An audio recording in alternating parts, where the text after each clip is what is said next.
नमस्कार दोस्तों, मैं मयंक आप सभी का स्वागत करता हूं आपके अपने यूट्यूब चैनल उन्नति क्लासेस पर। जैसा कि आपको पता है, मैं आपको एसएससी सीजीएल के जो प्रीवियस ईयर पेपर है वो मैं सॉल्व करवा रहा था। शायद ये कुल 21 सेट हुए थे, जिसमें से आप हमारा छठवां ये शिफ्ट 3 17 अगस्त 2021 का शिफ्ट 3 का क्वेश्चन पेपर मैं आपको सॉल्व करवा रहा हूँ। तो इसको आप देखिएगा। और आप लोगों से रिक्वेस्ट है कि जो पिछले वीडियोज गए हैं, जो भी 16 अगस्त के 3 शिफ्ट और 17 अगस्त के 2 शिफ्ट के पेपर मैं आपको करा चुका हूँ। अगर आपने वो नहीं करे तो आप वो प्रीवियस ईयर लगाइए और उनको सॉल्व कीजिए, ठीक है। अगर कोई भी क्वेश्चन आपको नहीं समझ में आ रहा तो कमेंट बॉक्स में कमेंट करिए, उसका मैं आपको पर्सनली जवाब दूंगा। तो ठीक है, अब इसको स्टार्ट करते हैं।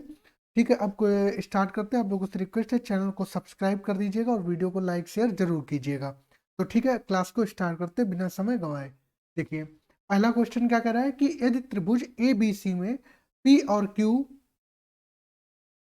और ए सी के मध्य बिंदु है, पी क्यू कोई बिंदु आर पर इस प्रकार स्थित है कि P R ratio R Q 3:5 है, क्यू आर 20 सेंटीमीटर है, तो बी सी की लंबाई ज्ञात करें। तो सबसे पहले क्या हुआ, सबसे पहले तो ये हुआ कि ये हमारा क्या है, ये त्रिभुज है। ये क्या हो गया, ये हो गया हमारा त्रिभुज।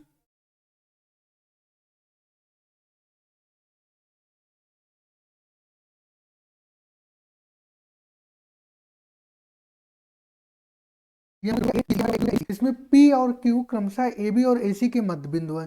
तो P हमारा यहाँ पे आ गया और ये Q हमारा यहाँ पे आ गया, मध्य बिंदु है।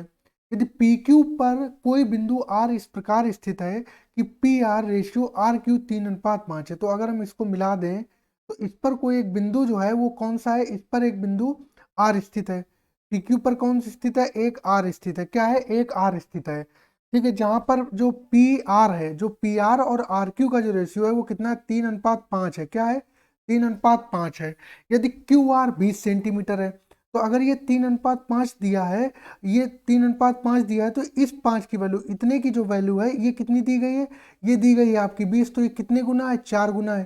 तो ये 3 की वैल्यू भी कितने गुना हो जाएगी, 4 गुना, तो 12 हो जाएगी। ये 12 और 20, तो ये कितना आ गया टोटल, ये आ गया आपका 32 आ गया। अगर ये 32 आ गया तो ये कितनी होगी आपकी, 64 होगी। बाई थ्योरम काम खत्म। तो ये क्या हो जाएगा, ए ऑप्शन आपका करेक्ट हो जाएगा। इतनी बात समझ में आ गई, इतनी बात समझ में आई। आगे बढ़ते हैं, अगला क्वेश्चन देखते हैं। अगला क्वेश्चन देखिए, ए और बी केंद्र ओ वाले वृत्त पर स्थित बिंदु हैं। वृत्त के बाहर बिंदु पी से पी ए एम और पी बी एन क्रमशः ए और बी पर वृत्त की स्पर्श रेखाएं हैं। दीर्घ चाप ए पी पर बिंदु Q इस प्रकार स्थित है कि angle Q A M 58 degree और angle Q B N 50 degree है।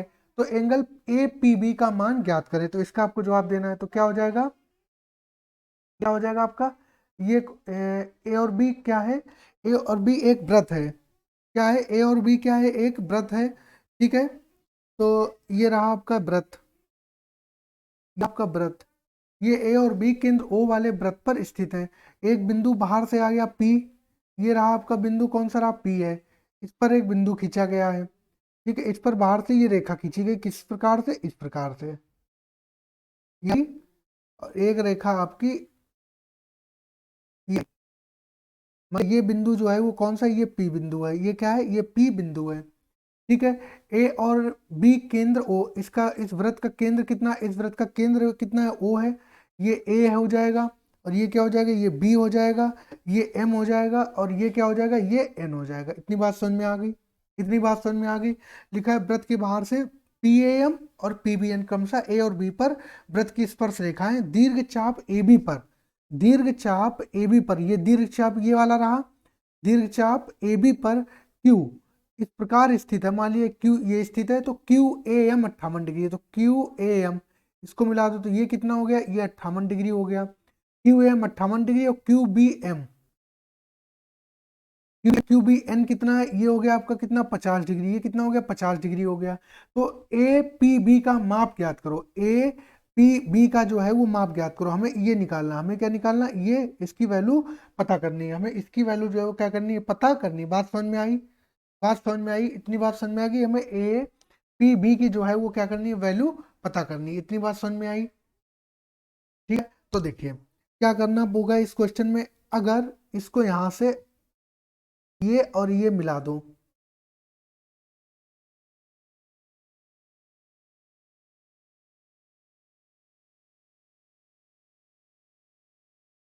अगर ये 58 हो जाएगा और ये क्या हो जाएगा, ये आपका 50 है, तो कैसे करोगे, 180 माइनस का ये 58 और प्लस का 50, तो कितना हो जाएगा 180 माइनस 8 और 5 5 10 108, तो कितना आ जाएगा 180 से 108 चले गए, 180 से 108 चले गए तो कितना बचा 72 डिग्री बचा, कितना 72 डिग्री बचा। ठीक है, अगर ये 72 हो गया, ये कितना आ गया, ये आ गया आपका 72 डिग्री, तो ये कितना हो जाएगा, ये हो जाएगा 114 डिग्री, और ये कितना हो जाएगा, ये हो जाएगा आपका 36 डिग्री। काम खत्म, 36 इतना करना था। ठीक है, आगे बढ़े। ठीक है, अगला क्वेश्चन देखते हैं। करा, निम्न व्यंजक का मान ज्ञात करें। 7/16, ये बॉडमास है, बहुत बॉडमास है, तो क्या हो जाएगा 7/16 multiply by 2 multiply by 5 multiply by 4/5 minus का 1/3 multiply by 5/8 multiply by 2 plus का 3/4। ठीक है, ये हो जाएगा 4 दूनी 8, 8 दूनी 16, 2, और ये 5 से 5 कट गया तो कितना आ गया 7/2 आ गया। कितना आ गया, ये आ जाएगा आपका 7/2 आ जाएगा। ठीक है, 7/2 माइनस का ये 2 चाकू 8 4 हो जाएगा 5/12। ठीक है, ये हो जाएगा आपका 5/12 प्लस का 3/4। एलसीएम क्या ले लो, एलसीएम ले लो 12, 2 छंगे 12, 6 सत्ते 42 हो जाएगा, ये 5 हो जाएगा, और 4 3 12, 3 त्रिका 9 हो जाएगा। तो 9 9 से -5 चले गए तो कितने बचे, 9 से 5 चले 4, तो 42 और 4 कितना हो जाएगा 46, कितना 46, तो 46/12 हो गया। 4 2 2 छंगे 12, 2 दूनी 4, 2 3 6, कितना आ गया 23/6 आंसर आ गया। ये क्या हो गया, ये ऑप्शन आपका क्या हो गया, करेक्ट हो गया। बात समझ में आ गई, बात समझ में आ गई इतनी। आगे बढ़े, आगे देखते हैं। ये देखिए अगला क्वेश्चन क्या कह रहा है, ये कह रहा है 4 sin² 2x माइनस 10 डिग्री बराबर 3, और जो जीरो की वैल्यू है वो जो 2x माइनस 10 की जो वैल्यू है 0 से 90 के बीच में है। तो हमें वैल्यू बतानी है साइन की power 4 x minus 5 degree, sine value में बतानी है साइन की power 4 x minus 5 plus power 4 5 upon 1 minus 2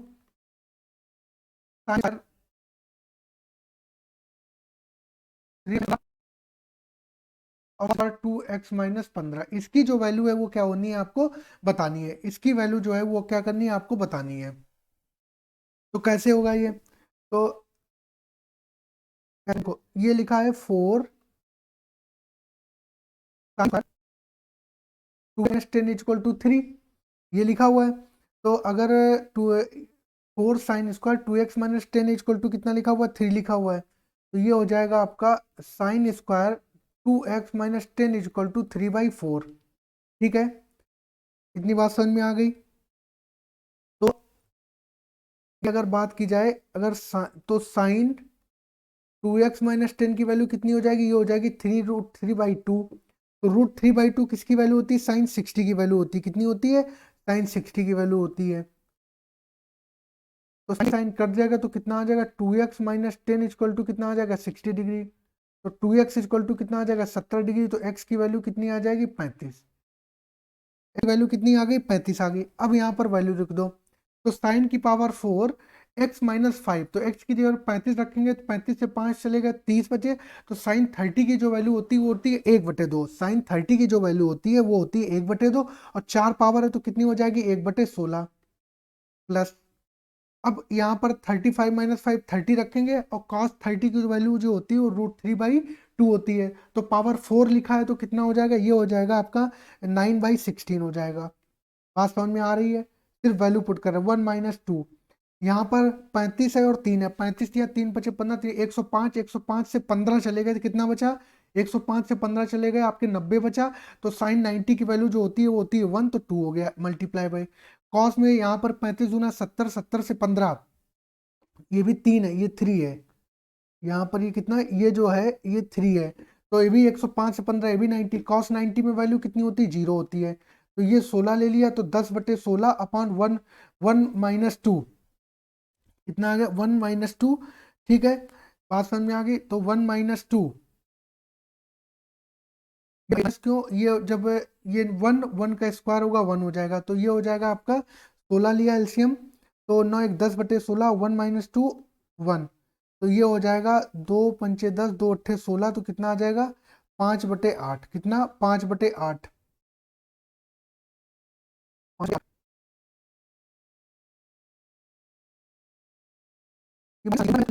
ये सॉरी, ये 1 ही आएगा क्योंकि -2 इसमें गुना होगा तो ये पूरी वैल्यू 0 हो जाएगी। जब ये पूरी 0 वैल्यू हो गई तो 1 हो गई, तो कितना आ गया 5/8 आ गया। बात समझ में आ गई? इतने में कोई दिक्कत किसी को? इतने में कोई दिक्कत? बढ़ते हैं, अगला क्वेश्चन देखते हैं। ये देखिए इसमें क्या कर रहा है, 4x⁴ equal to 5x² - 1, 5x² - 1, x is greater than or equal to 1/√2 है। ठीक है, तो 2x² - x - 1 की वैल्यू ज्ञात करो। ठीक है, तो ये 4x⁴ है। ठीक है, इसको लिख लो -5x² प्लस का 1 इज इक्वल टू कितना हो गया 0 हो गया। 4x⁴ माइनस का 5x² प्लस का 1 इज इक्वल टू कितना हो गया 0 हो गया। बात समझ में आ गई? अब देखो, अगर ये x की पावर, आप क्या करो x² को t मान लो। x माना x² इक्वल टू कितना है t है, तो ये हो जाएगा 4t² माइनस का 5t प्लस का 1 इक्वल टू 0। इसको सॉल्व कर लो तो क्या हो जाएगा 4t² माइनस का 4t, ठीक है, माइनस का t और प्लस का 1 इक्वल टू कितना हो गया 0 हो गया। 4t एलसीएम ले लेंगे तो क्या आ जाएगा t - 1, कितना -1, यहाँ पर माइनस का 1 कॉमन ले लेंगे तो कितना आ जाएगा t - 1 इज इक्वल टू कितना हो जाएगा 0 हो जाएगा। t - 1 है और ये कितना है 4t - 1 इज इक्वल टू कितना है 0 है। तो एक तो t की वैल्यू 1 आ गई, t की वैल्यू जो है, एक तो t की वैल्यू +-1 आ गई और एक t की वैल्यू जो है वो 1/4 आ गई। तो t हमने किसको माना था? t हमने किसको माना था? t हमने माना था x को। तो एक यहाँ से x की वैल्यू जो आ गई वो तो +-1 आ गई, और जो दूसरे x² की दूसरे जो x की वैल्यू 4t - 1 से जो x की वैल्यू आएगी वो कितनी आएगी +-1/4, +-1/2 आएगी। ठीक है, इतनी बात समझ में आ गई। अब वो कह रहा है x की जो value greater than x is greater then 1/√2 है। अगर इसमें ऊपर नीचे √2 का मल्टीप्लाई करोगे तो ये हो जाएगा √2/2। √2 की वैल्यू 1.414/2, तो ये हो जाएगा 2 सत्ते 14 और 0 2 सत्ते, तो ये आएगी 0.707। कितना आएगी वैल्यू? ये वैल्यू आएगी 0.707 आएगी। कितनी आएगी? 0.707 आएगी। इतनी बात समझ में आ गई? इतनी बात समझ में आ गई? इसमें कोई दिक्कत? अब 0.707 मतलब जो x की वैल्यू है वो इससे बड़ी होगी, इसकी वैल्यू जो है वो इससे बड़ी होगी। तो यहाँ पर अगर बात करें तो -1 है और +1 है, तो क्या -1 होगा? नहीं होगा। एक -1 है और एक प्लस का 1/2 है, तो -1/2 वाला तो आंसर खत्म हो गया। 1/2 की वैल्यू मतलब 0.5, तो ये 0.5 से तो ये ज्यादा, तो ए भी नहीं होगा। तो x की वैल्यू कितनी आएगी? x की वैल्यू लेनी पड़ेगी, x की वैल्यू आएगी यहाँ से 1। 1 यहाँ पर पुट कर दो तो 1 का स्क्वायर 1 ही रहेगा, तो 2 - 1 - 1, ये 2 - 2 कट गया 0 हो गया, तो ये क्या हो गया? ये आंसर करेक्ट हो गया। बात समझ में आ गई? बात समझ में आ गई? इतने में कोई दिक्कत? कोई दिक्कत? ठीक है, अगला क्वेश्चन देखते हैं। ये देखिए इसमें क्या कह रहा है, ये कह रहा है company A B C D और ई के मोटरसाइकिलों के कुल उत्पादन और 5 वर्ष के सभी कंपनियों के मोटरसाइकिलों की कुल मांग का अनुपात ज्ञात करो। अनुपात ज्ञात करो। देखो एक बात समझ में, ये यहाँ पर तो अनुपात पूछा और यहाँ पर ऑप्शन परसेंटेज में दे रखे, तो परसेंटेज में तो नहीं आएगा, अनुपात में मैं आपको निकाल के बता दे रहा हूँ। ठीक है, यहाँ में तो पहले उसने बात की कुल उत्पादन की बात की है, तो उत्पादन की बात करो तो उत्पादन कौन सा है? गुलाबी वाला है। उत्पादन ये 45 है, 35 है, 70 है, 75 है और 40 है। इसको ऐड कर लो, उत्पादन को ऐड कर लो तो कितना 45 प्लस प्लस 75 और प्लस कितना हो जाएगा 40 हो जाएगा। तो कितना हो जाएगा? ये हो जाएगा आपका 5 5 10 5 15, 1 4 और 1 5, 7 5 12, 12 और 7 19, 19 और 3 22, 22 और 4 26, कितना 265, कितना 265। उसके बाद में ये काम किया आएगा, ये आएगा मांग, ये आएगी क्या? आपकी मांग आएगी। ठीक है, मांग की ऐड कर लो, कितना हो जाएगा 40, 40 और प्लस 45, 45 कितना हो जाएगा 55 हो जाएगा। 55 के बाद में कितना हो जाएगा 60 और 60 के बाद में कितना हो जाएगा 50 हो जाएगा। ठीक है, तो 5 5 10, 5 और 1 6 6 12, 12 और 5 17, 17 और 4 21, 21 और 4 25, ये 250। तो इनका अनुपात ज्ञात कर लो। तो उत्पादन से मांग का अनुपात ज्ञात कर लो। उत्पादन से मांग का अनुपात ज्ञात कर लो तो कितना हो जाएगा 265 अनुपात 250। ये हो जाएगा 55 25 50, 55 25 1 5 3 15, 53 अनुपात 50 कितना हो जाएगा 53 अनुपात 50 हो जाएगा। ये जो है ये सात जो ये यही आंसर, क्योंकि ऑप्शन तो सारे इसमें गलत दिए गए हैं, तो क्या हो जाएगा 53 अनुपात 50 हो जाएगा। क्या हो जाएगा 53 अनुपात 50 हो जाएगा। आगे बढ़ो, अगला क्वेश्चन देखते हैं। अगला क्वेश्चन ही कौन सा क्वेश्चन है, ये आपका 8 नंबर क्वेश्चन है। कौन सा क्वेश्चन है, 8 नंबर है। कह रहा है ए और बी की वर्तमान आयु का अनुपात 7 अनुपात आयु 8 है। तो वर्तमान की बात करें तो कितना है 7 अनुपात 8 है। अब से 6 वर्ष बाद, तो अब से कितने वर्ष बाद 6 वर्ष बाद उनकी आयु का जो अनुपात है वो कितना है 8 अनुपात 9 है। कितना है 8 अनुपात 9 है। यदि सी की वर्तमान आयु ए की वर्तमान आयु से 10 वर्ष अधिक है, तो सी की जो आयु है वो ए की वर्तमान आयु से कितना अधिक है 10 अधिक है। इधर देख लेते हैं, यहाँ भी एक का अंतर, यहाँ भी एक का अंतर, तो 7 से 8 गया, यहाँ भी एक का बड़ा और यहाँ भी एक का बड़ा, एक बड़ा 6 के बराबर। तो सात कितने के बराबर होगा 42 के बराबर। यही तो ए है, ये ए है और ये कितना है बी है। तो 7 किसके बराबर हो गया 42 के बराबर हो गया, मतलब 7 6 42, तो 6 गुना हो गया। तो जो ए होगा वो कितना आ गया 42 आ गया। तो 42 और 10 कितना हो गया 52 हो गया। तो ये करेक्ट आंसर हो गया आपका। बात समझ में आ गई, बात समझ में आ गई। इतने में कोई दिक्कत किसी को, इतने में किसी को कोई दिक्कत, इतने में किसी को कोई दिक्कत तो बताएं। आगे बढ़ो, अगला क्वेश्चन देखते हैं। ये देखिए ये क्या कह रहा है, कह रहा है कि निम्न पाई चार्ट उन उम्मीदवारों के विवरण को निरूपित करता है। ये देखो ऐसे पढ़ो, 5 भिन्न में से ये 5 PQRST जो है ये संस्थान है, ठीक है। इनमें उम्मीदवारों की कुल संख्या 7500 है। तो अगर 100% की वैल्यू कितनी है 7500 है, तो 1% की वैल्यू कितनी आ जाएगी 75 आ जाएगी। बात समझ में आ गई। तो कह रहा है 5 विभिन्न संस्थानों से परीक्षा उत्तीर्ण करने, ये पास का है, ये पास का है और ये कुल उम्मीदवार है। तो कह रहा है संस्थान क्यू से उत्तीर्ण होने वाले छात्रों का प्रतिशत ज्ञात करो। संस्थान क्यू से, तो पहले तो देख लो संस्थान क्यू में टोटल कितने हैं, तो ये 7500 है। 75, तो ये 1% की वैल्यू अगर 75 है तो 30% की कितनी हो जाएगी, ये हो जाएगी आपकी 75 इंटू 30, 0 3 5 15 का 5 हाथ से लगाए, 3 17 21 और 1 22, कितना 2250 होता है, हो जाएगा कितना 2250। तो क्यू में कुल जो उम्मीदवार हैं वो 2250 है। अब ये 2250 में कितने परसेंट पास हुए, 24% पास हुए। ये उत्तीर्ण करने की बात पूछा, उत्तीर्ण का ही परसेंटेज पूछा, जो ये 24/100 हो जाएगा, ठीक है। 24, तो 0 से 0 कट गया, तो आपका संस्थान क्यू से उत्तीर्ण होने वाले छात्रों का प्रतिशत ज्ञात करें, प्रतिशत ज्ञात करें। तो ये 4000 इंटू 24/100 हो जाएगा। तो 1 0 से 1 0 करें, 2 पंचे 10, 2 12 आ जाएगा, 2 5 चक्कू 20, 2 पचम 25, ये हो जाएगा 12 पंचे 60, 12 पंचे 60, 6 6 12 चौक 48, 48 और 6 हो जाएगा।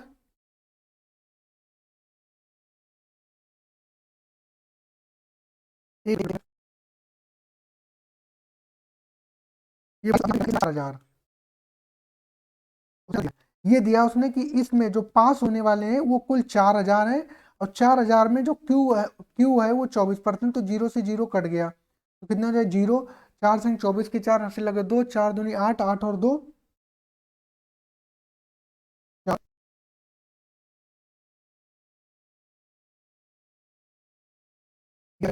दो 0 कट गए, तो 4 चौको 16 का 6 अस्सी 4 दुनिया, ठीक है 960 कितना आ गया, ये 960 आ गया। तो अब ये पास का पूछा, तो 960 पास हुए हैं कितने में से 2250 से। 960 पास हुए हैं कितने से 2250 से। ये 0 से ये 0 कट गया, 5 चौको 20, 2 पचम 25, 5 दूनी 10, 2 5 नेम 45, 5 एकम 5 4, 5 नेम 45, 1 5 दूनी 10, तो ये हो गया 2 दूना 4, 2 नेम 18 और 2 एकम 2, 384/384/9 कर लो।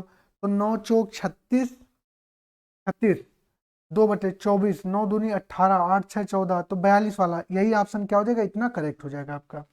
ये ऑप्शन क्या हो जाएगा आपका करेक्ट हो जाएगा, कुछ आगे करने की जरूरत नहीं है। इतनी बात समझ में आ गई, इतनी आ गई। आगे बढ़े, आगे बढ़ते हैं, अगला क्वेश्चन देखते हैं। देखिए ये कौन सा क्वेश्चन है? ये है आपका 9 नंबर क्वेश्चन, 10 नंबर है।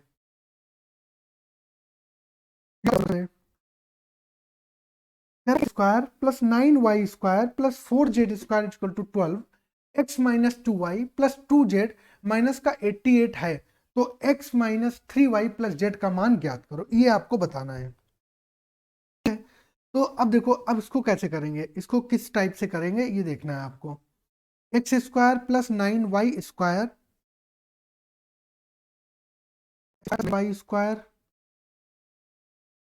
प्लस स्क्वायर बराबर 12 का अंदर गुणा कर दो तो 12x माइनस का 24y 24y plus 24z minus का 88, कितना माइनस का 88, 24z कितना माइनस का 88 हो गया। बात समझ में आ गई। x² 4z² बराबर 12x माइनस 12×2 = 24y प्लस का 24z माइनस का 88। बात समझ में आ गई, बात समझ में आ गई इतनी बात। अब ऐसे कर लो, अब ये x वाले एक तरफ कर लो, x² प्लस का 12x, इतना अलग इधर लिख लो, इधर लिख लो आप 9y² और 9y² और ये हो जाएगा आपका प्लस, और इधर लिख लो 4z² और ये हो जाएगा आपका माइनस का 24z। और ये 88 को अब हम ब्रेक करेंगे, 88 को कैसे ब्रेक कर रहे होंगे देखते हैं, इसको बाद में लिखेंगे। आपने ये बात तो पढ़ी है, अगर a प्लस बी का होल स्क्वायर पढ़ा है आपने, तो a² प्लस b² प्लस का ट्वाइस ab, और a² प्लस b² माइनस का 2ab, ये तो पढ़ा है आपने। अब इसी को इम्प्लीमेंट करना है यहाँ पर। देखो x² प्लस 12x लिखा है, तो यहाँ पर और क्या आना चाहिए, देखो यहाँ पर प्लस है, यहाँ पर प्लस है, तो यहाँ पर प्लस देख के हम ये नहीं बता पाएंगे कि यहाँ पर प्लस माइनस करेंगे कि क्या करेंगे। बात समझ में आई इतनी?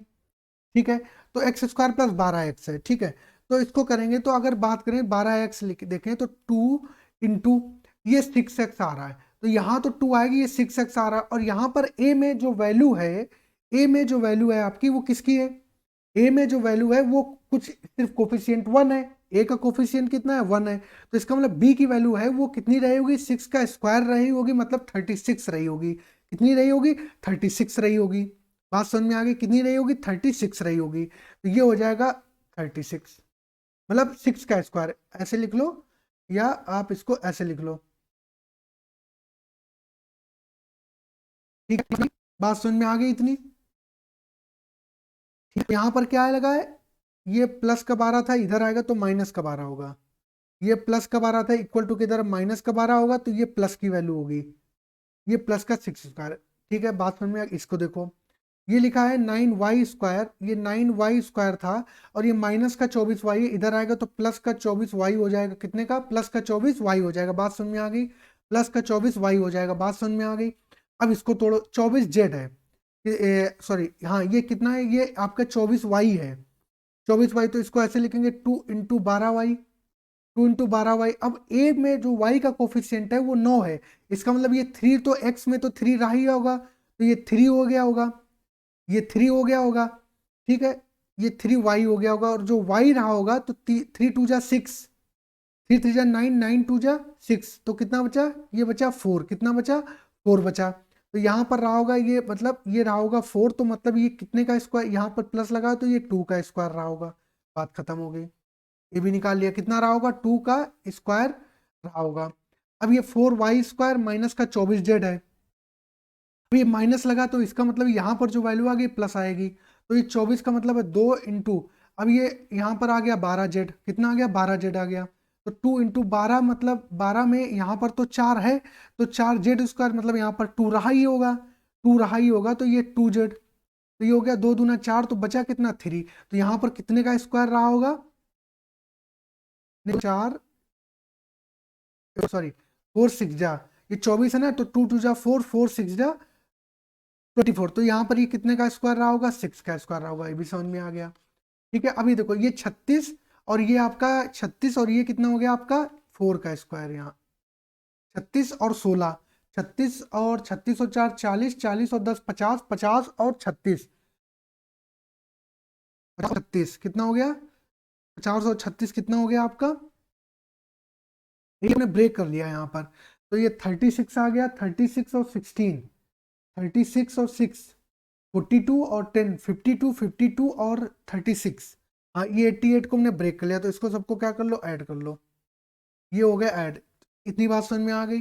तो ये क्या हो गया, ये हो गया आपका x माइनस 6 का होल स्क्वायर, ये हो गया आपका 3y, ये हो गया आपका 3y प्लस 4 का होल स्क्वायर, ये हो गया आपका 2z माइनस 6 का होल स्क्वायर।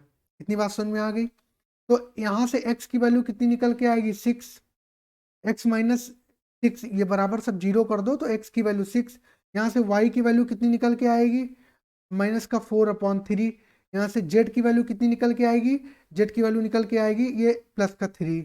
बात समझ में आ गई, ठीक है। तो यहाँ पे वैल्यू रख दो, वैल्यू रख दो सबकी, x की वैल्यू 6 माइनस का 3, y की वैल्यू जो है वो माइनस का 4/3 है, प्लस का z की वैल्यू कितनी है, 3 है, ये 3 से 3 कट जाएगा, तो ये 6 माइनस माइनस का कितना हो जाएगा, प्लस का 4 और प्लस का 3, तो 6 4 10 और 3 13। देखा इस क्वेश्चन को मैंने कितना एक्सप्लेन करा, क्योंकि इस क्वेश्चन में आपको एक्सप्लेन करने की थोड़ी सी जरूरत, क्यों, 88 को आपको ब्रेक करना है, और कैसे ब्रेक करना, तो ये चीज मैंने आपको बता दी।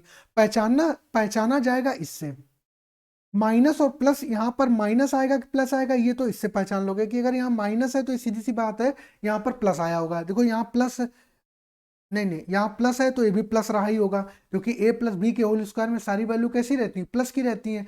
दिक्कत आती है माइनस वाले में। बात समझ में आ गई इतनी, आगे बढ़े, अगला क्वेश्चन देखते हैं। ये देखिए, √2 tan 60 माइनस थीटा और tan 30 plus theta sine square 45 plus theta, sine square 45 plus theta और plus sine square 45 minus theta, इसकी वैल्यू आपको क्या करनी है, निकालनी है। बात समझ में आई, इसकी वैल्यू आपको निकालनी है, तो कर लेंगे।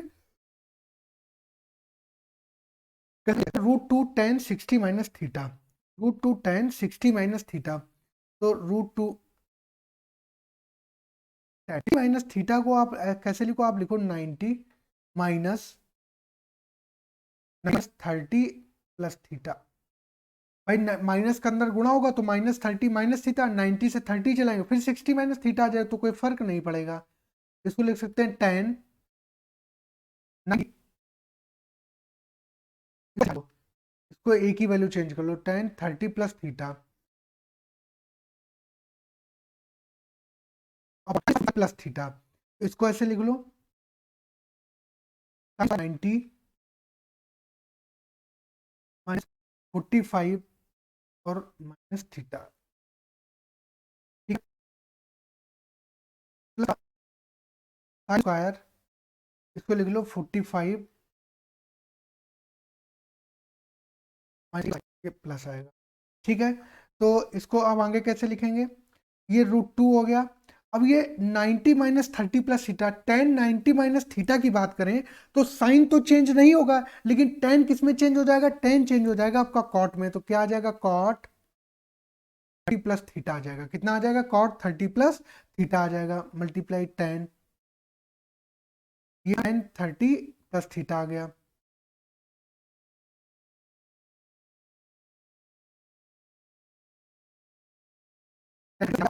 45 प्लस थीटा, तो अगर बात करें कि 90 माइनस थीटा, तो 90 माइनस थीटा साइन तो चेंज नहीं होगा, साइन लेकिन किस में चेंज हो जाएगा, ये कॉस में चेंज हो जाएगा, ये हो जाएगा आपका कॉस स्क्वायर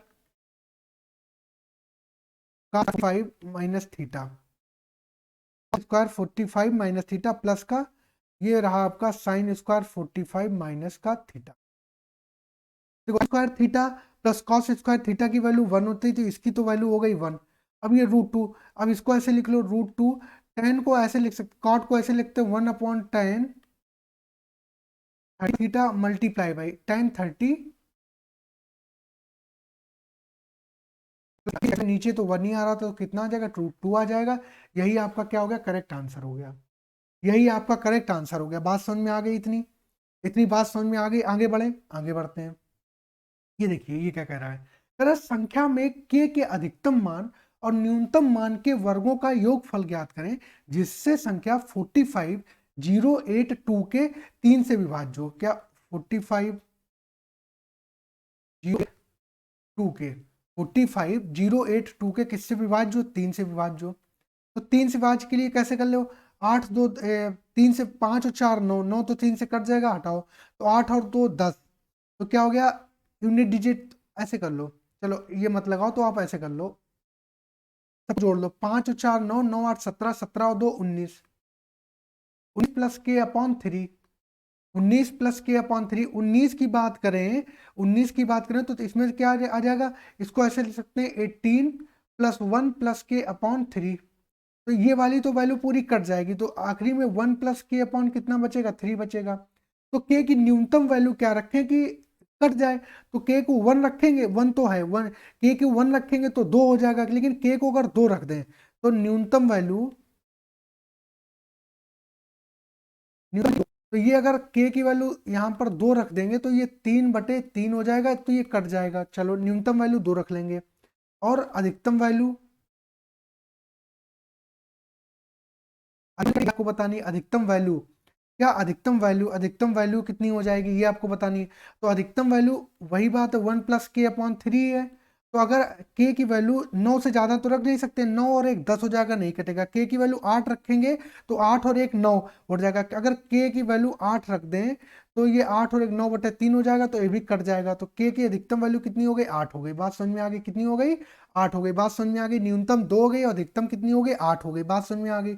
तो उसने कहा है उनके वर्गों का योगफल ज्ञात कीजिए, तो 2 का वर्ग हो गया 4, 8 का वर्ग हो गया 64, जो 64 4 कितना हो गया, 68 हो गया, 64 और 4 कितना हो गया, 68 हो गया, ये ऑप्शन हो गया आपका करेक्ट, बात समझ में आ गई, बात आ गई समझ में, आगे बढ़े।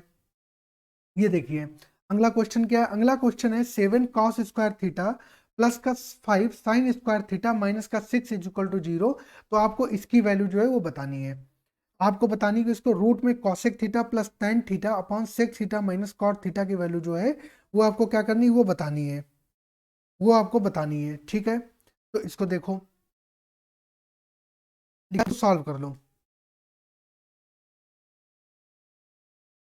1 minus sign square theta plus का 5, साइन स्क्वायर थीटा को लिखा जा सकता है, इसको ऐसे लिख लो क्योंकि सारी वैल्यू साइन में लिख लो, तो 5 साइन स्क्वायर थीटा माइनस का 6 इक्वल टू 0, तो इसको मल्टीप्लाई कर दो, 7 माइनस 7 स्क्वायर थीटा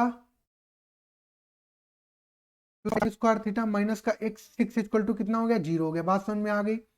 तो 7, तो ये हो गया माइनस का 7 साइन स्क्वायर थीटा प्लस का 5 साइन स्क्वायर थीटा, ये हो गया माइनस का 2 थीटा, और ये प्लस का 7 है और ये माइनस का 6, तो कितना हो जाएगा, प्लस का 1 इक्वल टू 0, तो माइनस का 2 sine square theta equal to minus का 1, माइनस से माइनस कट गया, थीटा की वैल्यू कितनी आ गई, 1/2 आ गई, तो साइन थीटा की वैल्यू कितनी हो जाएगी, 1/√2 हो जाएगी, 1/√2 में किसकी वैल्यू होती है, साइन 30 की वैल्यू होती है, कितनी की, साइन 30 की, तो साइन से साइन कट जाएगा, तो थीटा की वैल्यू कितनी आ जाएगी, 30 आ जाएगी, थीटा की वैल्यू कितनी आ जाएगी, 30 आ जाएगी, बात समझ में आ गई, नहीं 1/√2 जो होती है 45 की वैल्यू होती है, सॉरी, ये किसकी वैल्यू होती है, 45 की वैल्यू होती है, देख लिया है, तो ये थीटा की वैल्यू कितनी आ गई, 45 आ गई, कितनी आ गई 45, 1/2 जो होती है वो 30 की वैल्यू होती है, 1/√2 जो होती है वो आपकी 45 की वैल्यू होती है, 1/√2 जो होती है वो किसकी वैल्यू होती है, 45 की वैल्यू होती है, बात समझ में आ गई,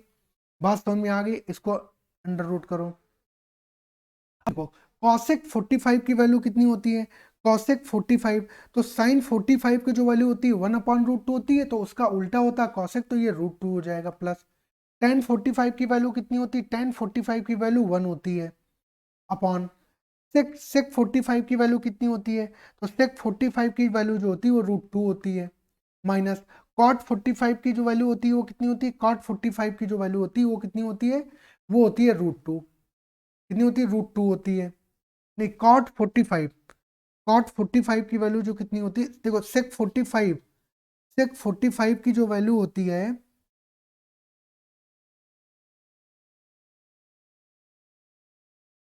45 की वैल्यू 1 होती है, कॉट 45 की वैल्यू कितनी होती है, 1 होती है, ये 1 हो गया, अब इसमें क्या करो, ऊपर नीचे कॉन्जुगेट से मल्टीप्लाई कर दो, तो ऊपर √2 + 1 और नीचे √2 + 1, ये कॉन्जुगेट से मल्टीप्लाई कर दिया, √2 + 1 √2 + 1, तो ये √2 +1 का होल स्क्वायर हो जाएगा अपॉन ये ए माइनस बी ए प्लस बी, ए माइनस बी ए प्लस बी का फॉर्मूला क्या होता है, ए स्क्वायर माइनस बी स्क्वायर होता है। तो ये तो ए माइनस ए स्क्वायर माइनस में 2 - 1 एक आ जाएगा, कितना आ जाएगा, एक आ जाएगा।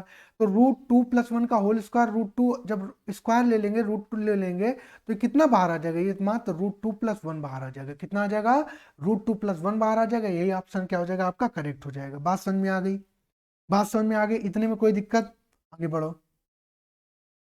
ठीक है? किसी वृत्त में 10 सेंटीमीटर लंबी जीवा वृत्त के केंद्र से 12 सेंटीमीटर की दूरी पर स्थित है। वृत्त के व्यास की लंबाई ज्ञात करो। तो ये क्या है, ये कोई क्या है आपका, ये जो है आपका, ये कोई क्या है, वृत्त है। वृत्त का सेंटर ये रहा, वृत्त का सेंटर ये रहा ओ। वृत्त के केंद्र से 12 सेंटीमीटर की दूरी पर स्थित है एक जीवा है। तो मान लीजिए ये जीवा है, जीवा की लंबाई कितनी है, 10 सेंटीमीटर है। जीवा की लंबाई कितनी है, 10 सेंटीमीटर है। वृत्त के केंद्र से 12 सेंटीमीटर की दूरी, ये वृत्त का केंद्र है, इससे कितनी दूरी है, 12 सेंटीमीटर। ये 12 सेंटीमीटर। तो आपको पता है केंद्र से अगर जीवा पर कोई लंब पड़ता है तो ये दो भागों में बांट देता है। पूरी 10 है तो ये कितनी हो गई, 5 हो गई। अगर हम इसको इसको मिला दें तो ये 5, 12 और 13 का क्या बन गया, ट्रिपलेट बन गया। तो पता है ये आपकी क्या है, ये रेडियस है। अगर ये रेडियस है, अगर रेडियस जो आ रही है आपकी, रेडियस अगर 13 है तो डायामीटर मतलब कि व्यास कितना हो जाएगा, व्यास इसका दुगना 26 हो जाएगा। ये हो जाएगा व्यास, तो व्यास कितना हो जाएगा, 26। यही क्या हो गया आपका, करेक्ट हो गया। यही क्या हो गया आपका, करेक्ट हो गया। बात समझ में आ गई, बात समझ में आ गई इतनी, आगे बढ़े, अगला क्वेश्चन देखते हैं।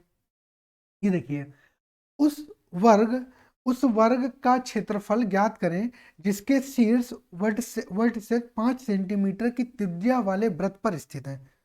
उस वर्ग का क्षेत्रफल ज्ञात करना है जिसके शीर्ष जो है 5 सेंटीमीटर त्रिज्या वाले वृत्त पर स्थित है। तो ये रहा कोई आपका वृत्त, वो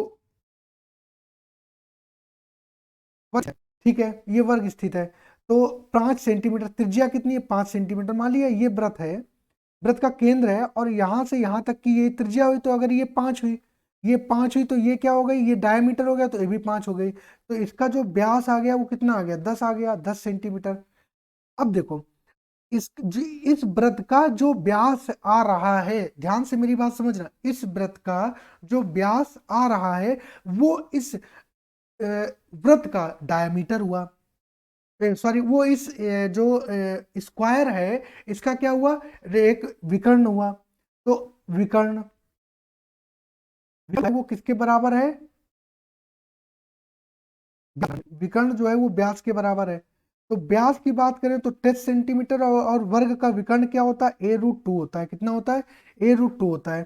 तो a की वैल्यू बताएं तो 10/√2 हो जाएगा। √2 का ऊपर नीचे क्या किया, मल्टीप्लाई किया, ठीक है। तो ये 2×5 = 10 हो जाएगा, ये 5√2 हो जाएगा। तो a की वैल्यू कितनी हो गई, 5√2 हो गई। a की वैल्यू 5√2 हो गई, ठीक है।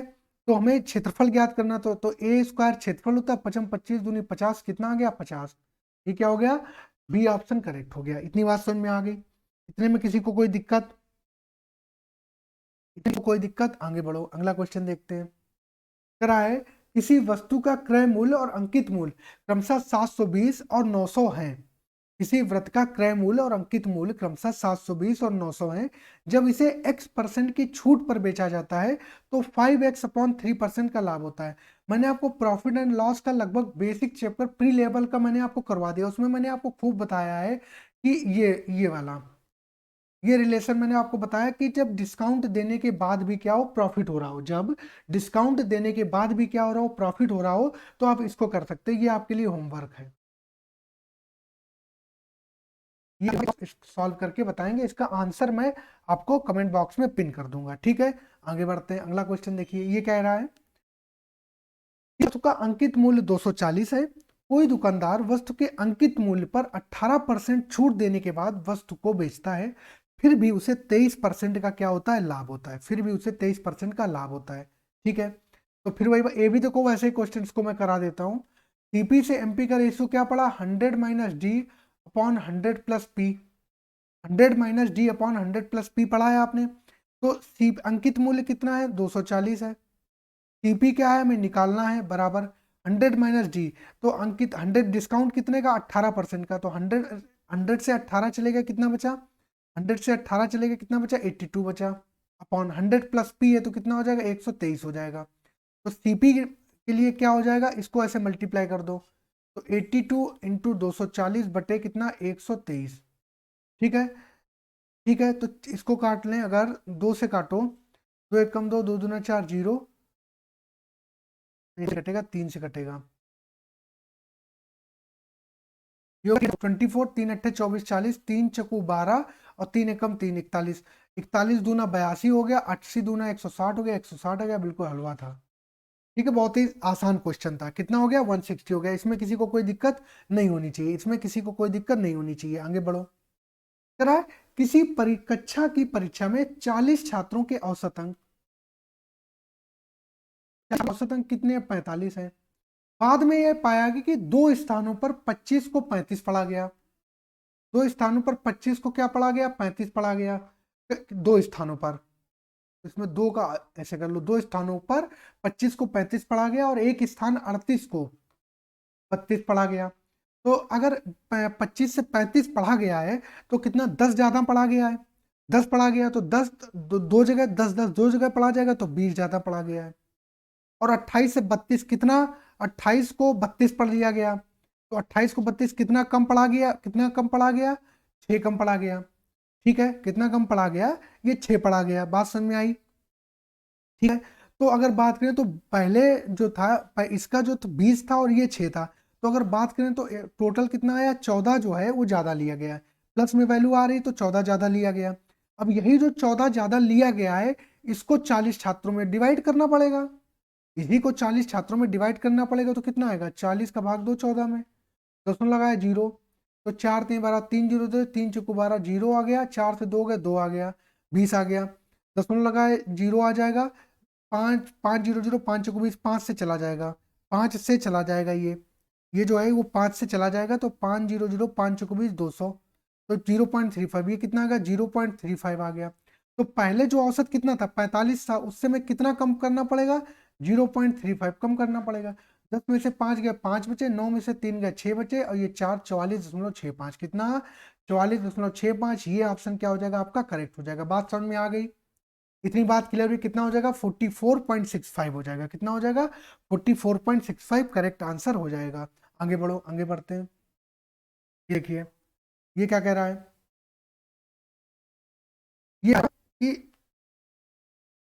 एबीसी, त्रिभुज एबीसी में कोई, त्रिभुज एबीसी में कोई बिंदु जो है, कोई बिंदु डी इस प्रकार स्थित है कि B D ratio D C 3:4 है।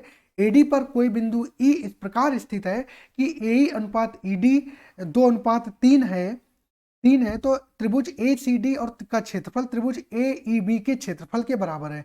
आपको याद होगा कि दो, मतलब 3 शिफ्ट, अभी तक जो मैंने करवाया ये 6वीं शिफ्ट चल रही है, 3 शिफ्ट में ये क्वेश्चन मैं करा चुका हूँ, 3 शिफ्ट में ऐसा क्वेश्चन, इसको होमवर्क में करना है।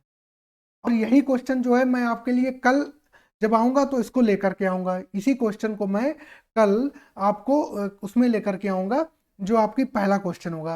हालांकि मैंने पहले भी बोला, लेकिन मैं जब पीपीटी तैयार होके आ जाती तो मैं करने बैठ जाता हूँ, तो याद नहीं रहता है।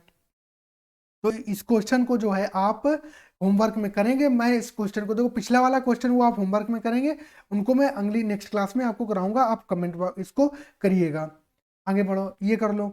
तेरह 2014, 16, 18 के दौरान संस्थान बी में नामांकित छात्रों की कुल संख्या 5 वर्षों के दौरान संस्थान ए में नामांकित छात्रों की कुल संख्या का कितना प्रतिशत है, ये बताना है आपको, ये बताना है आपको कितना प्रतिशत। 2014, 2018 में संस्थान बी, संस्थान बी का मतलब लाल वाला, तो इसको देखो 2014 में कितना है, संस्थान बी में 225,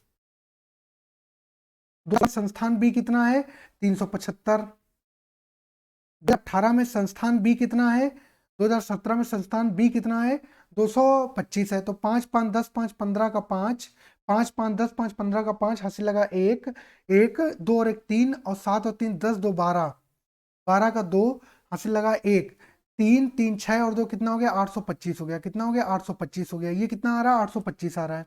और 5 वर्षों के दौरान संस्थान ए में नामांकित, तो संस्थान ए के द्वारा 5 वर्षों में कितना आ रहा है, 160, 280,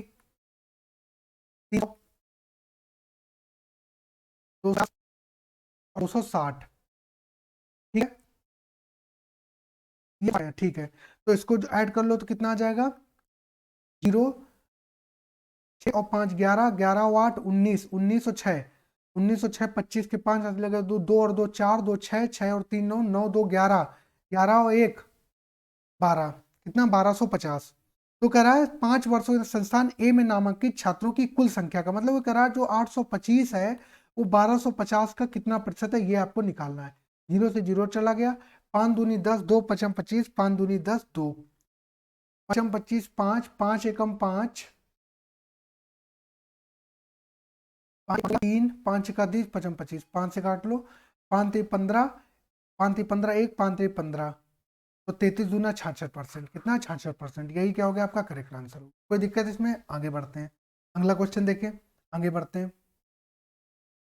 5 में से प्रत्येक व्यक्ति स्वतंत्र रूप से एक कार्य 20 दिन में पूरा करते हैं। 5 व्यक्ति स्वतंत्र रूप से एक कार्य को 20 दिन में पूरा करते हैं।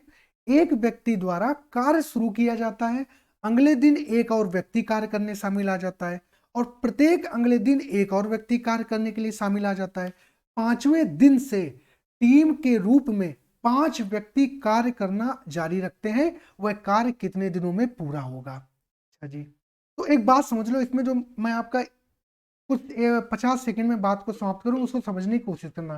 क्वेश्चन में वो ये कह रहा है कि सपोज दैट मान लो आप एक घर बनवा रहे हो, तो पहले दिन क्या हुआ, आपका एक लेबर आया, पहले दिन आपका एक लेबर आया, उसने काम करा, वो छुट्टी, वो शाम को अपनी उसकी शिफ्ट खत्म हो गई, घर चला गया। जब अगले दिन आया तो उसके साथ एक और लेबर आया, मतलब दूसरे दिन कितने लेबर हो गए, 2 लेबर हो गए। दोनों लेबरों ने पूरे दिन काम करा, वो अपने घर चले गए। शाम को फिर अगले दिन शाम को घर चले गए, अगले दिन फिर आए, तो अगले दिन वो 2 लेबर तो आए ही आए, साथ में वो अपने साथ एक और लेबर ले आए, मतलब अगले दिन 3 लेबर आ गए। तो क्या हुआ, पहले दिन एक लेबर काम कर रहा था, दूसरे दिन 2 लेबर काम कर रहे थे, तीसरे दिन 3 लेबर काम कर रहे हैं, ऐसे चौथे दिन 4 करेंगे, 5वें दिन 5 करेंगे, छठे दिन 6 करेंगे, 7वें दिन 7 करेंगे। मतलब जैसे जैसे दिन बढ़ते जा रहे हैं वैसे वैसे जो है आपका क्या हो रहा है कि लेबर बढ़ते जा रहे हैं। बात इतनी समझ में आपको आ चुकी होगी, इतनी बात आपकी समझ में आ चुकी हुई, इतने में कोई दिक्कत? तो वही कह रहा है। तो उससे पहले क्या करो, टोटल वर्क निकाल लो। एक दिन में एक व्यक्ति एक दिन में एक काम करा तो 20 दिन में काम पूरा करना, तो टोटल वर्क आ गया 20। टोटल वर्क कितना आ गया, 20 यूनिट आ गया। टोटल वर्क कितना आ गया, 20 यूनिट आ गया। बात समझ में आ गई? टोटल आ गया, इतनी बात समझ में आ गई। टोटल वर्क जो है वो 20 यूनिट आ गया। इतने में कोई दिक्कत? इतने में कोई दिक्कत? आगे बढ़ो। तो पहले डे, फर्स्ट डे जो है वो कितना, फर्स्ट डे 1 यूनिट काम, ठीक है। अब जो दूसरे दिन होगा वो 1 यूनिट तो काम ये हो रहा, दूसरे दिन एक लेबर और आ गया तो दूसरे दिन 2 काम हुआ होगा, 2 लेबर ने 2 काम करा होगा। ऐसे ही थर्ड डे क्या हो जाएगा, 3 काम हो जाएगा। फोर्थ डे क्या हो जाएगा, 4 काम हो जाएगा। क्या हो जाएगा, और टोटल काम कितना था, 20 था। 5 और 4 9, 3 12, 12 और 2 12 और 2 12 और 2 14 और 1 15, तो 15 काम बचा, काम 5 दिन। तो 6 डे जो आएगा, जो छठा दिन आएगा, छठे दिन में 6 काम होगा। छठे दिन में 6 लेबर 6 काम होना चाहिए, लेकिन बचा काम होगा सिर्फ 5 काम। भाई टोटल काम कितना है, टोटल काम 20 है। तो 1 और 2 3, 3 6 4 10 5 15, 15 काम 5 दिन तक हो चुका था। छठवें दिन जो है आपके सिर्फ 5 काम होगा। छठवें दिन सिर्फ कितना काम होगा, 5 काम होगा। छठवें दिन सिर्फ 5 काम होगा, ठीक है। तो कितने दिन में पूरा हो गया, छठवें दिन सिर्फ 5 काम, 6 दिन में काम खत्म हो गया। यही आंसर आ गया आपका, 6 दिन में काम खत्म हो गया। 6 दिन में काम खत्म हो गया। कुछ बात समझ में आई? आगे बढ़ो, अगला क्वेश्चन देखते हैं। देखिए अगला क्वेश्चन, आपने एक फॉर्मूला पढ़ा है, A cube minus B cube equal to, क्या पढ़ा है आपने, पढ़ा होगा ए माइनस बी ब्रैकेट में A square plus B square और प्लस का ए बी, और ए क्यूब प्लस बी क्यूब का जो फॉर्मूला पढ़ा है आपने वो ए प्लस बी ब्रैकेट में A square plus B square plus A B, ये पढ़ा होगा। तो ये जो फॉर्मूला है वो कुछ इसी प्रकार से ही तो लिखा है कि 108 का होल क्यूब माइनस 92 का होल क्यूब अपॉन ए होल स्क्वायर 92 का होल स्क्वायर प्लस का ए बी 108 इंटू 92। तो अब ए क्यूब माइनस बी क्यूब, ये ए क्यूब हो गया और ये क्या हो गया बी क्यूब हो गया। तो इसको कैसे लिखोगे ए माइनस बी, ए माइनस बी का मतलब क्या है 108 माइनस 92 ब्रैकेट में ए स्क्वायर ए 108 का स्क्वायर प्लस 92 का होल स्क्वायर प्लस का ए बी 108 इंटू 92 अपॉन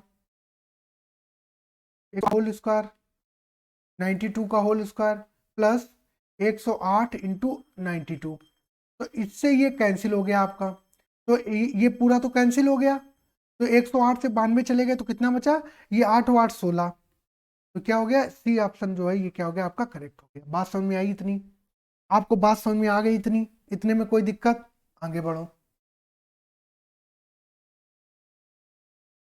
कूद के सामान वाली दुकान में लाल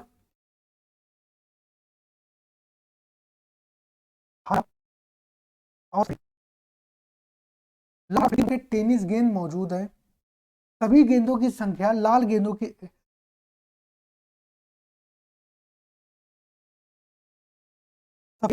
संख्या से 60% अधिक है, ठीक है। और हरे गेंदों की संख्या सफेद गेंदों की संख्या से 12.5% कम है। ये तो हरी गेंद बताइए, अरे बहुत ही हलवा क्वेश्चन। 60% की फ्रैक्शन वैल्यू कितनी हो जाएगी 20×60 और 20×5 3/5, 12.5% की फ्रैक्शन वैल्यू 1/8, ठीक है। तो ये बात किसकी है, कह रहा है सफेद गेंदों की संख्या लाल गेंदों की संख्या से 60% अधिक है। सफेद गेंदों की संख्या क्या, सफेद गेंदों की संख्या लाल गेंदों की संख्या से 60% अधिक है। तो सफेद गेंदों की संख्या ये रही, लाल गेंदों की ये रही। तो लाल गेंदों की संख्या अगर 5 है तो सफेद गेंदों की संख्या लाल गेंदों की संख्या से 60% अधिक है। तो लाल गेंदों की संख्या 5 है, 5 का 60% 3 हुआ, तो 5 का 60% 3 अधिक हुआ, तो 5 से 3 अधिक हुआ तो 8 हो गया, ठीक है। और लाल गेंदों की संख्या से 60% अधिक है। और हरे गेंदों की संख्या, हरे गेंदों की संख्या सफेद गेंदों की संख्या से 12.5% कम है।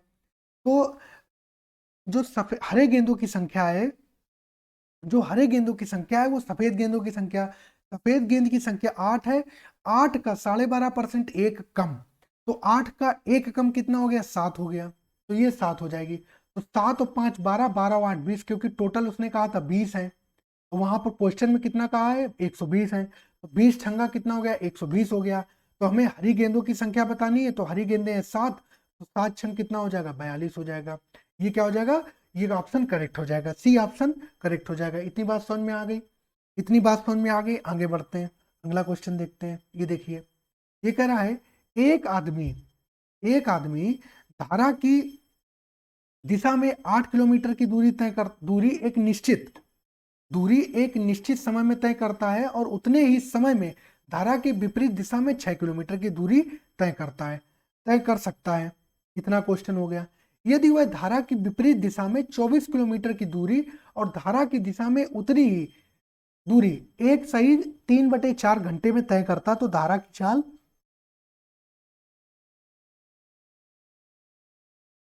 किलोमीटर में आपको ज्ञात करनी है, ठीक है। तो एक आदमी धारा की दूरी एक निश्चित समय में तय करता है, एक आदमी धारा की दिशा में 8 किलोमीटर की दूरी एक निश्चित समय में तय करता है, ठीक है। एक आदमी धारा की दिशा में, चलो देखो, तो अगर ये बात करो दिशा में विपरीत, आपका क्या विपरीत दिशा में, ठीक है, ये में हो गया और ये क्या हो गया विपरीत दिशा में हो गया। तो आपने पढ़ा speed is equal to distance upon time, speed is equal to distance upon time. तो कह रहा धारा की दिशा में 8 किलोमीटर चला है और टाइम क्या हो जाएगा, ये d अपॉन एस हो जाएगा। तो स्पीड, तो धारा की दिशा में चला है तो x प्लस वाई हो जाएगा, उतने ही समय में, तो समय तो बराबर हो गया, समय बराबर हो गया तो बराबर का साइन लगा दे। उतने समय में धारा की विपरीत दिशा में 6 किलोमीटर की दूरी, तो 6 किलोमीटर की दूरी जो तय करता है वो तय करता है आपका x माइनस वाई में, कितने में x माइनस वाई में, 2 चाकू 8 और 2 तेई 6 हो गया। ये हो गया आपका 4x माइनस का 4y equal to 3x plus का 3y। तो ये हो गया आपका 4x से 3x चला गया तो x आ गया बराबर, ये 3y है और प्लस का 4y हो जाएगा, ये कितना हो जाएगा 7y हो जाएगा। तो x अपॉन वाई की वैल्यू आ गई 7/1, तो इसको ऐसे कर लो 7k/1k। अब अगले में क्या कर रहा है, फिर से क्या कर रहा है, फिर से कह रहा है यदि वह धारा की विपरीत दिशा में 24 किलोमीटर की दूरी और धारा की दिशा में उतनी ही दूरी इतने 1/3 घंटे में तय करता है। तो अब जो कितनी दूरी बता रहा है 24 किलोमीटर, यदि वह धारा की विपरीत दिशा में, तो 24 किलोमीटर धारा की विपरीत दिशा में जाएगा तो कितना हो जाएगा x माइनस वाई हो जाएगा। x माइनस वाई की बात करें मतलब 7k-1k तो कितना 6k प्लस उतनी ही दूरी जो है, उतनी ही दूरी मतलब अब भी 24 ही दूरी है, उसको 24 वो 24 जो है ठीक है कितना कितने में उतनी दूरी उसी दिशा में मतलब डाउनवर्ड डायरेक्शन में, तो 7k 1k कितना हो जाएगा 8k। टाइम कितना दे रहा है 4 एकम 4 और 3 7/4, कितना 7/4। इसका एलसीएम कितना आ जाएगा, इसका एलसीएम आ जाएगा आपका 6×3 = 24, कितना 24k। तो 6×4 = 24, 4 24 चक्कू कितना होता है 96, प्लस ये हो जाएगा 8×3 = 24, 3 24 तियां 3 चक्कू 12 2 3 दूनी 6 8,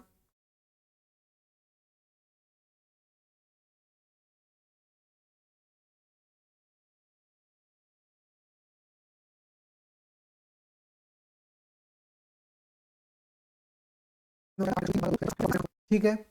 तो ये आ जाएगा 6 और 2 8, 9 और 7 16, 24। ये हो जाएगा 7×2 = 14, ये 7×2 = 14 और 2 7 चौक 28 और ये 24 से 24 कट जाएगा तो 1/k = 1/4 आ गया। तो k की वैल्यू कितनी आ गई 4 आ गई, k की वैल्यू कितनी आ गई 4 आ गई, k की वैल्यू कितनी आ गई 4 आ गई। तो ये आपका क्या हो गया करेक्ट आंसर हो गया, यही 4k आ गया। तो धारा की चाल जो आ गई वो k आ गई। तो धारा की चाल, धारा की चाल पूछी है, धारा की चाल तो x की चाल तो 9 की मानते हैं और k की ये धारा की चाल है, तो यहाँ पर k का 1 में 4 का गुणा होगा तो 4 आ जाएगा, बात खत्म हो गई। ठीक है, इतनी बात आई थिंक आपकी समझ में आ गई होगी। आगे बढ़ते हैं, इतने ही क्वेश्चन थे, ये सेट मैंने आपका कंप्लीट करा दिया। जो क्वेश्चन मैंने होमवर्क को दिए उनको आप सॉल्व कीजिएगा, ठीक है, उनके कमेंट बॉक्स में आंसर दीजिएगा। अदरवाइज वही क्वेश्चन जो मैं कल आपके लिए फिर से लेकर के आऊँगा। अब मैं क्या करूँगा, जो ग्राफ के क्वेश्चन है उनको थोड़ा सा कम करूँगा, क्योंकि ग्राफ के क्वेश्चन इतने कोई टफ नहीं आ रहे हैं, या कोई ऐसा क्वेश्चन तो बहुत सिंपल है जैसे कि प्रॉफिट एंड लॉस का, या कोई भी क्वेश्चन सिंपल है उसको मैं हटा दिया करूँगा। उसकी जगह जो है मैं आपको जो ये क्वेश्चन मैं होमवर्क में देता हूँ उनको लेकर के आऊंगा, और होमवर्क में दिए गए क्वेश्चन को आप करिए। आपको टफ लग सकते हैं, मैं टफ क्वेश्चन ही आपको होमवर्क में दे रहा हूँ क्योंकि आप करें, एटलीस्ट उनमें टाइम दे। ठीक है, तो ठीक है, सब लोग वीडियो को लाइक शेयर जरूर कीजिएगा, चैनल को सब्सक्राइब कीजिएगा, बहुत ही छोटा सा परिवार है आपका, तो धीरे धीरे बड़ा कीजिएगा। ठीक है, अगर आपको कोई कंसेप्ट में प्रॉब्लम है, थ्योरी में कोई प्रॉब्लम है, क्या है कि मुझे अपनी जॉब भी देखनी पड़ती है, और तो इस वजह से मैं थोड़ा सा कम टाइम दे पाता हूँ। ठीक है, तो और ठीक है, तो सब लोग अपना ध्यान रखिएगा और वीडियो को लाइक और शेयर जरूर कीजिएगा। ठीक है, सब लोगों को धन्यवाद, अपना ध्यान रखिएगा।